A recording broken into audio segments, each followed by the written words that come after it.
Good morning everyone, welcome to my channel one step to success. और फिर से यहाँ पर हम एक नया सेशन लेकर आ चुके हैं आपके बायोलॉजी सब्जेक्ट के लिए। और आज का सेशन जो रहेगा आपका हिंदी में रहेगा। कंटिन्यू यहाँ पर आपको अल्टरनेट इंग्लिश हिंदी करके हम क्लासेस प्रोवाइड करा रहे हैं। जिस भी लैंग्वेज में आप कंफर्टेबल हो आप उसमें प्रैक्टिस कर सकते हैं। और जहाँ पर देखिए आपका टॉपिक कंटिन्यू चल रहा था पौधों में श्वसन। पौधों में श्वसन वाला टॉपिक हमारा स्टार्ट किया था हमने, और उसका पहला क्वेश्चन आपके सामने है। चलिए स्टार्ट करते हैं सेशन को। ऑक्सीकरणीय फास्फोरिलीकरण होता है। ऑप्शन है प्रकाश संश्लेषण में, श्वसन में, वाष्पोत्सर्जन में, प्रोटीन संश्लेषण में।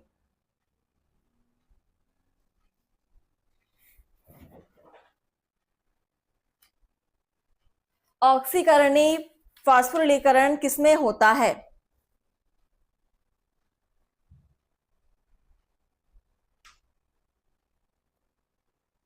और ये होता है आपका श्वसन में।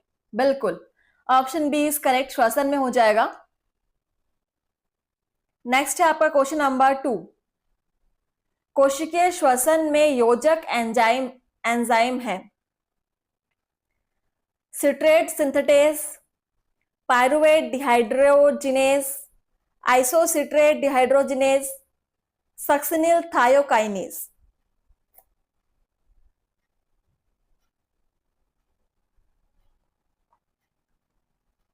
क्वेश्चन को पढ़ के समझ के आंसर कीजिए।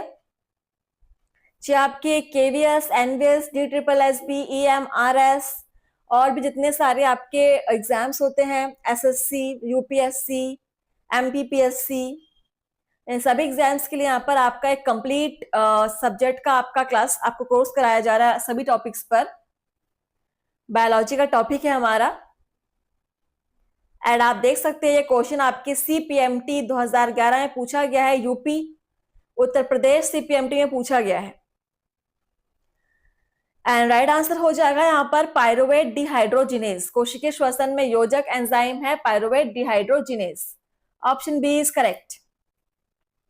चलिए आगे बढ़ेंगे। Question number 3। सक्सिनिक डिहाइड्रोजिनेज का एक प्रतिस्पर्धी संदमक क्या होता है?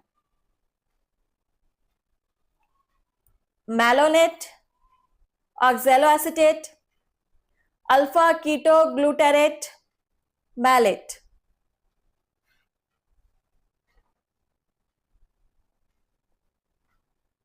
चलिए फ्रेंड्स, क्लास को सब्सक्राइब कर लीजिएगा जो पहली बार यहाँ पर क्लास कर रहे हैं, और जो पहले से हमारे साथ जुड़े हुए हैं वो कंटिन्यू क्लास कीजिए, प्रैक्टिस कीजिए। कोई भी क्वेश्चन आप यहाँ पर मिस मत कीजिए। तो हमारा क्वेश्चन है सक्सिनिक डिहाइड्रोजिनेज का एक प्रतिस्पर्धी संदमक क्या होता है?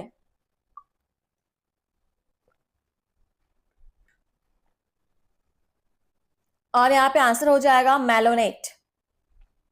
Malonate is right answer. और ये आपका CBSE IPMT में पूछा हुआ क्वेश्चन है, आप देख सकते हैं। यहाँ पर आपको सारे प्रीवियस ईयर क्वेश्चन, सारे एग्जाम्स में, अलग अलग एग्जाम्स में पूछे गए क्वेश्चंस आपको मिलेंगे। सबका एक मिश्रण है यहाँ पर। Next question number 4। यदि ग्लूकोज के 1 मोल का CO2 तथा H2O में संपूर्ण उपचयन होकर 686 किलो कैलोरी निकलती हो एवं ATP के 1 मोल के उच्च ऊर्जा फॉस्फेट आबंध में उपलब्ध उपयोगी रासायनिक ऊर्जा 12 किलो कैलोरी हो तो ग्लूकोज के एक अणु से अधिकतम कितने ATP अणु बनेंगे? कैलकुलेशन वाला क्वेश्चन है। सॉल्व करके देखिए क्या आंसर आता है। और कई लोग कैलकुलेशन देखकर डर जाते हैं, क्वेश्चन को वहीं पर छोड़ देते हैं। ऐसा नहीं कीजिएगा, सिंपल सा है क्वेश्चन, आप कोशिश कीजिए।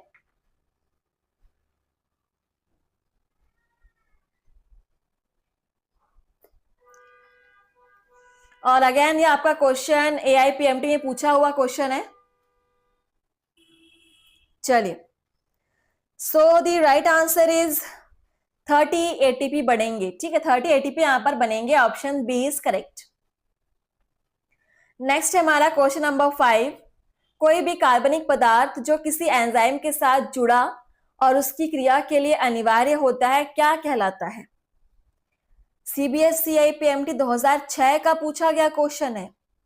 ऑप्शंस देखिए, कोएंजाइम, होलोएंजाइम, एपोएंजाइम या आइसोएंजाइम।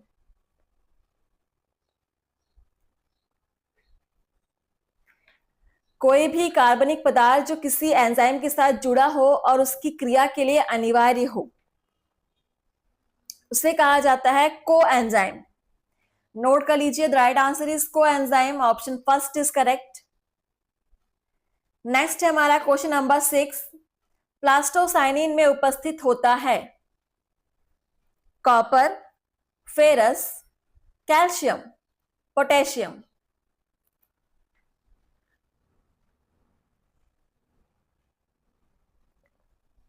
UPC PMT 2010 PYQ. हर एक क्वेश्चन आपको यहां पर प्रीवियस ईयर क्वेश्चन देखने को मिल रहे हैं, सो आप क्वेश्चंस की इंपॉर्टेंस आप समझ सकते हैं। तो प्लास्टोसाइनिन में उपस्थित क्या होता है? Copper, option first is correct, copper is right answer. Next question number 7। Glycolysis एवं क्रेब्स चक्र को जोड़ने वाली कड़ी है पायरुविक अम्ल, आइसोसिट्रिक अम्ल, एसिटिल कोएंजाइम ए, फास्फोग्लिसरिक अम्ल। और ग्लाइकोलिसिस एंड क्रेब्स चक्र अगर आपने पढ़ा होगा ध्यान से तो आप इसका आंसर बहुत इजीली बता सकते हैं। ये भी आपका यूपीसी पीएमटी में पूछा गया क्वेश्चन है। ये क्रेब्स चक्र, ग्लाइकोलिसिस से, इन सब से बहुत सारे क्वेश्चंस एग्जाम में पूछे जाते हैं। सो इन दोनों को जोड़ने वाली कड़ी कहलाती है आपकी acetyl coenzyme A, option C is correct, acetyl coenzyme A. Next question number 8। Yeast में श्वसन क्रिया होती है विरलतः अवायवीय, अवायवीय, पूर्णतः अवायवीय, अवायवीय एवं अवायवीय दोनों प्रकार के। यहां पर अवायवीय एवं वायवीय होगा, ठीक है, वायवीय होगा। तो ईस्ट में श्वसन प्रक्रिया किस प्रकार से होती है? और ये भी आपका पूछा हुआ है यूपी सीपीएमटी 2005 में, सॉरी 2009 में। सो ईस्ट में श्वसन क्रिया होती है अवायवीय एवं वायवीय दोनों प्रकार से, option D is correct. Note कर लीजिएगा और बढ़ेंगे हम अपने अगले क्वेश्चन की तरफ। क्वेश्चन नंबर है हमारा 9।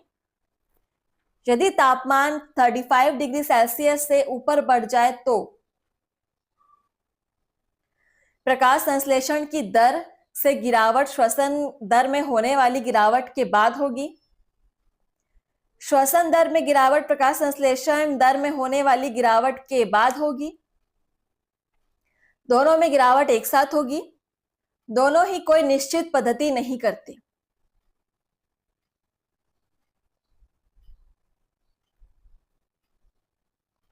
सो आप लोग क्लास को शेयर कीजिएगा। नीट के एस्पिरेंट्स बिल्कुल यहां पर आप प्रैक्टिस कीजिए और क्लास को जितना हो सके शेयर कीजिए। नीट के एग्जाम्स भी होने को हैं।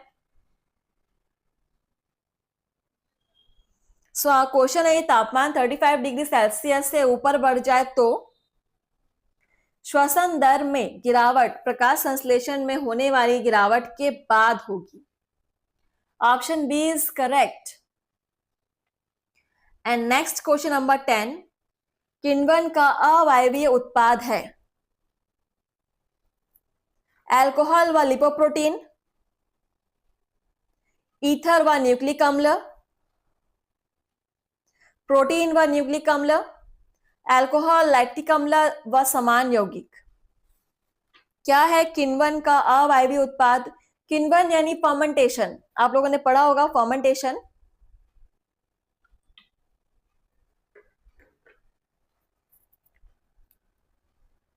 चलिए, तो किण्वन का अवायवीय उत्पाद है अल्कोहल, लैक्टिक अम्ल तथा समान यौगिक। Option D is correct, note कर लीजिएगा। एंड नेक्स्ट क्वेश्चन नंबर 11, ऑक्सीश्वसन के दौरान ग्लूकोज के ऑक्सीकरण के फलस्वरूप बनते हैं कार्बन डाइऑक्साइड तथा जल, हाइड्रोजन तथा जल, हाइड्रोजन तथा ऑक्सीजन, ऑक्सीजन तथा कार्बन डाइऑक्साइड। ऑक्सीश्वसन के बाद या दौरान ग्लूकोज के ऑक्सीकरण के फलस्वरूप क्या बनते हैं?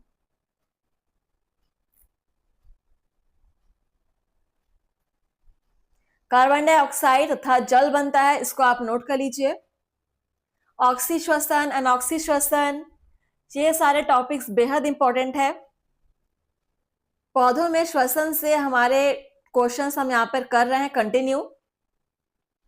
क्वेश्चन नंबर 12, एसिटिल को एंजाइम के एक अणु के पूर्ण ऑक्सीकरण से कितने एटीपी अणु उत्पन्न होते हैं?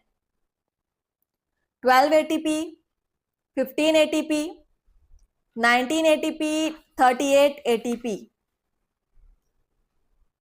क्वेश्चन नंबर 12,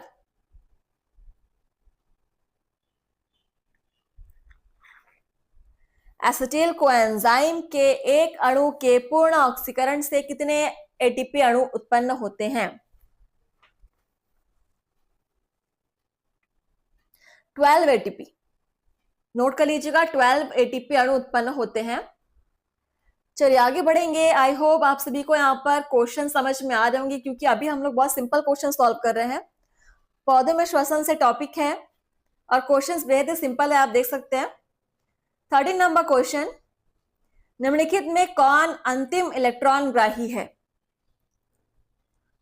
आणविक CO2, आणविक O2, आणविक H2, NADPH2।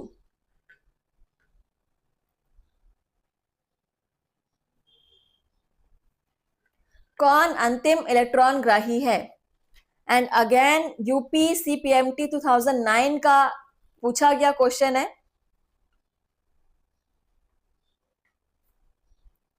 So the right answer is आणविक O2. Option B is correct.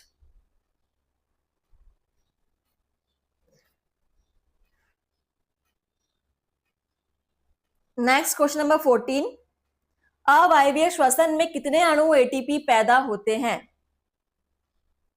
24, 1, 2, 8। और ये आपका CGPMT छत्तीसगढ़ PMT 2011 का क्वेश्चन है।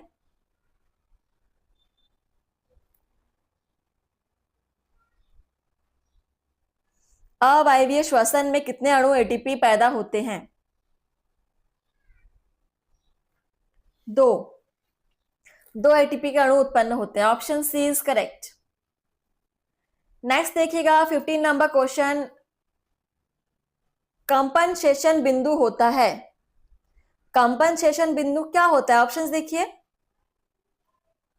जब पौधे की आवश्यकताओं को पूर्ण करने के लिए पर्याप्त जल होता है, जब प्रकाश संश्लेषण की दर श्वसन की दर के बराबर होती है, जब ना तो प्रकाश संश्लेषण और ना ही श्वसन होता है, जब प्रकाश संश्लेषण में बना पूर्ण भोजन अनुपयोगी होता है। 4 ऑप्शंस आपके सामने हैं। कंपनसेशन बिंदु क्या होता है?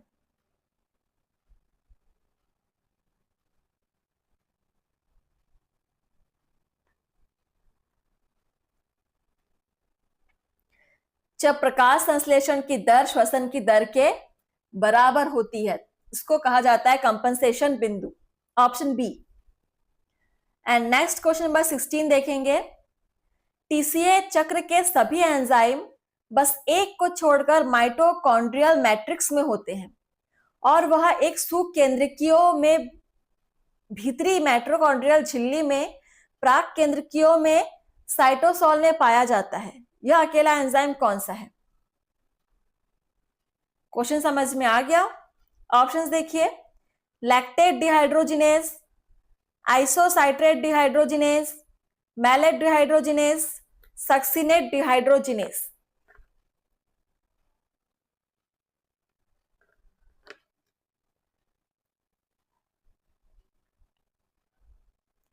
आरपीएमटी, सीबीएसई, एआईपीएमटी दोनों में पूछा गया है। बहुत ही इंपॉर्टेंट है ये क्वेश्चन, बिल्कुल इसको आप नोट कर लीजिएगा। And the right answer is succinate dehydrogenase. Option D is correct. Succinate dehydrogenase. चलिए आगे बढ़ेंगे हम क्वेश्चन नंबर 17 की तरफ। पौधों में ऑक्सी श्वसन के अंतिम उत्पाद हैं CO2 तथा ऊर्जा, CO2 जल तथा ऊर्जा, जल तथा ऊर्जा, CO2 तथा H2O2। पौधों में ऑक्सी श्वसन के अंतिम उत्पाद क्या है? चलिए फ्रेंड्स, पौधों में श्वसन हमारा टॉपिक है।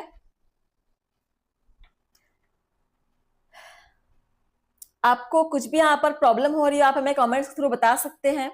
कोई स्पेशल टॉपिक जिस पे आपको सेशंस चाहिए तो हम वो भी आपके लिए अरेंज कर सकते हैं, बस आप हमें बताइए कमेंट्स के थ्रू।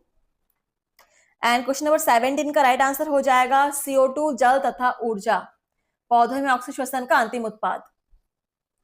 क्वेश्चन नंबर 18, क्रेब्स चक्र का कौन सा 5 कार्बन वाला कार्बनिक अम्ल, क्रेब्स चक्र का कौन सा 5 कार्बन वाला कार्बनिक अम्ल कोशिका के नाइट्रोजन उपापचय में एक प्रमुख यौगिक का कार्य करता है? अल्फा कीटो ग्लूटेरिक अम्ल, फ्यूमेरिक अम्ल, ऑक्सैलोसक्सिनिक अम्ल, साइट्रिक अम्ल। Question number 18,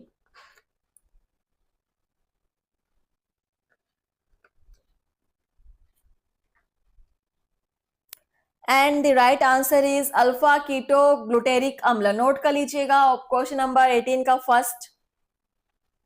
next question number 19, जीवाणु में पाया जाने वाला अनॉक्सी संश्लेषण है ऊर्जा शोषी, ऊर्जा शेपी, समतापीय, इनमें से कोई नहीं। जीवाणु में पाया जाने वाला अनॉक्सी संश्लेषण है ऊर्जा शोषी। Option A is correct, note कर लेंगे। नेक्स्ट क्वेश्चन नंबर 20, ग्लाइकोलाइसिस का लक्षण है प्रोटीन का ग्लूकोज में बदलना, ग्लूकोज का फ्रक्टोज में बदलना, स्टार्च का ग्लूकोज में बदलना, ग्लूकोज का पायरुविक अम्ल में बदलना। सो ग्लाइकोलाइसिस अगर आपने अच्छे से पढ़ा होगा और नहीं पढ़ा है तो अभी भी टाइम है, पढ़ लीजिए। सो ग्लाइकोलाइसिस का लक्षण है ग्लूकोज का पायरुविक अम्ल में बदलना, बिल्कुल लास्ट में बनता है pyruvic acid. Option D is correct. And next question number 21, hexose monophosphate shunt में कार्बन डाइऑक्साइड अणु की संख्या।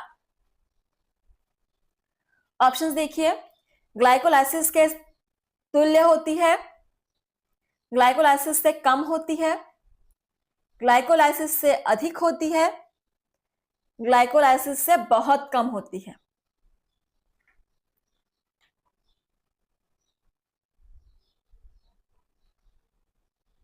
हेक्सोस मोनोफॉस्फेट शंट में CO2 अणु की संख्या कितनी होती है? ग्लाइकोलाइसिस से अधिक होती है, नोट कर लीजिएगा, ग्लाइकोलाइसिस से अधिक होती है। 22 नंबर क्वेश्चन, पायरुविक अम्ल के एक अणु के पूर्ण ऑक्सीकरण में एटीपी अणुओं की संख्या होती है 2, 8, 15 या 30।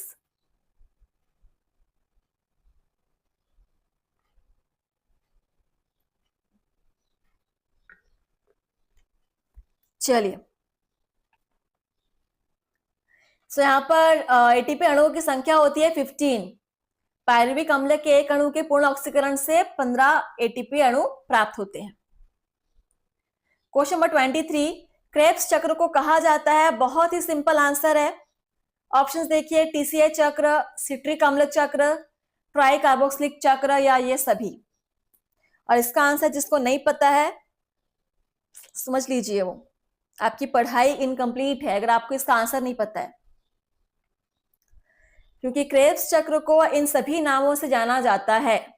ठीक है, ये सभी TCA चक्र, सिट्रिक अम्ल चक्र और ट्राइकार्बोक्सिलिक चक्र, ये सभी क्रेब्स चक्र के ही नाम हैं। नेक्स्ट है क्वेश्चन नंबर 24। ग्लाइकोलाइसिस पाई जाती है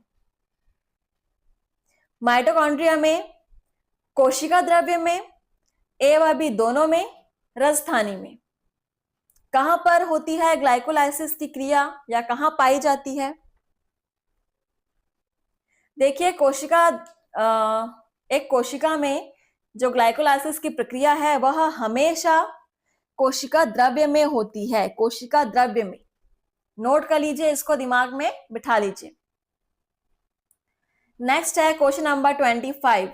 सार्वभौमिक हाइड्रोजन ग्राही होता है ATP, FMN, coenzyme, NAD।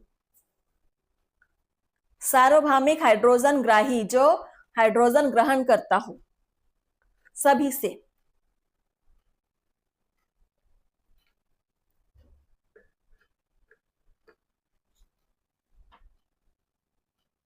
NAD, option D is correct, NAD। And next question number 26। अब यहां पर आपको सूत्र दिया हुआ है, आपको बताना है ग्लाइकोलाइसिस की क्रिया का सही सूत्र क्या है। इसको आप देखिए और मुझे बताइए कौन सी क्रिया में ग्लाइकोलाइसिस का सही इक्वेशन बैठ रहा है।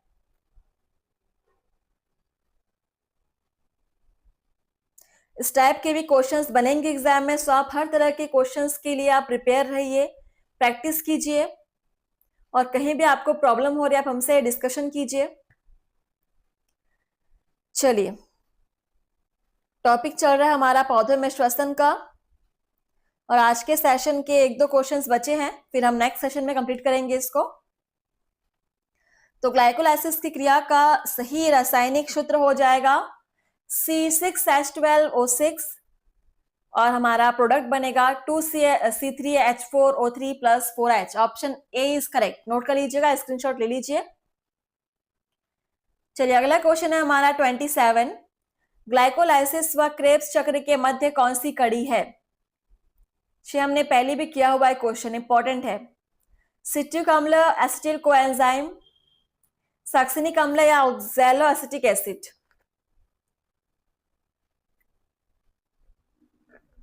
आंसर क्लियरली मुझे दिखाई दे रहा है क्योंकि हमने पहले भी क्वेश्चन किया हुआ है। बिल्कुल, एसिटिल कोएंजाइम है जो एसिटिक क्रेब्स चक्र और ग्लाइकोलाइसिस के बीच की कड़ी है, दोनों को जोड़ता है। और नेक्स्ट और लास्ट क्वेश्चन आज का, पादपों में एनॉक्सी श्वसन में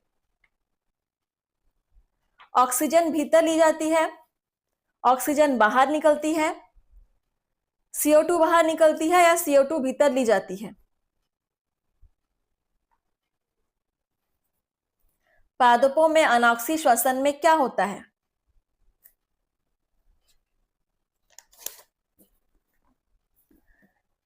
सो the right answer is CO2 बाहर निकलती है। Option C is correct. और यहां पर आपका सेशन समाप्त हुआ। आप लोग प्रैक्टिस करते रहिएगा, एंड हम मिलते हैं आपसे नए सेशन में, और उस सेशन में हम इस टॉपिक को, पौधों में श्वसन वाला टॉपिक हम फिनिश करेंगे। तो चलिए, thank you. Like share comment कीजिएगा फ्रेंड्स, धन्यवाद।